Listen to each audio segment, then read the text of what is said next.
हर्म्यदे त्वदीयपादपङ्कजं नमामि देवि नर्मदे गतं तदेवमेवयं पदं भुविच्छिदं यदा मृगण्डसोनतोनकासुरारिसेवि सर्वदा पुनर्भवाब्धि जन्मजं भवाब्धि दुःखवर्मदे त्वदीयपादपङ्कजं नमामि देवि नर्मदे अलक्ष लक्ष किन्नरामरासुरादिपूजित सुलक्षणीरतीरतीरभक्षिलक्षिपूजित वसिष्ठशिष्टविप्पलादिकर्दमादि सर्मदे त्वदीयपादपङ्कजं नमामि देवि नर्मदे सनत्कुमारनाचिकेतकत्सपत्रिसत्पदे शतं स्वकीयमानसे सुनारदादिसत्पदे रविन्दुरन्ति देवदेवराजकर्म शर्मदे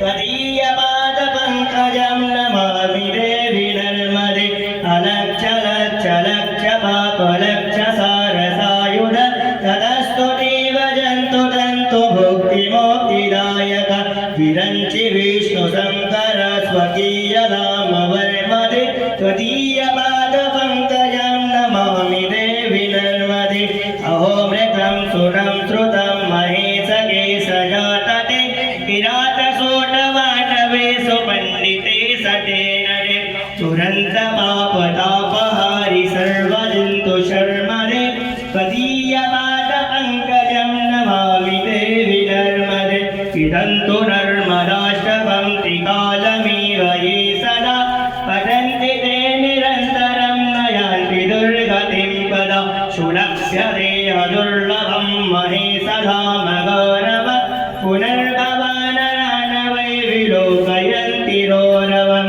त्वदीयपादपङ्कजं नमामि देवि नर्मदे त्वदीयपादपङ्कजं नमामि देवि नर्मदे। बोले शंकर भगवान की जय हो।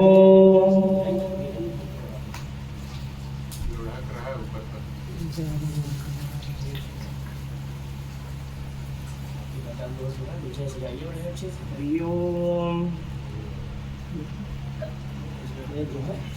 थोड़ा सा पीछे पड़ जाएंगे, थोड़ा पीछे पड़ेंगे।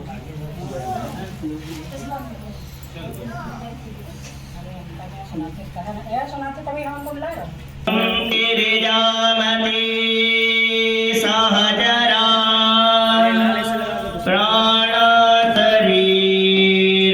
गृह्णामि पूजा देवी सयोपभोगरचना निद्रासमाधिस्थिते सञ्चार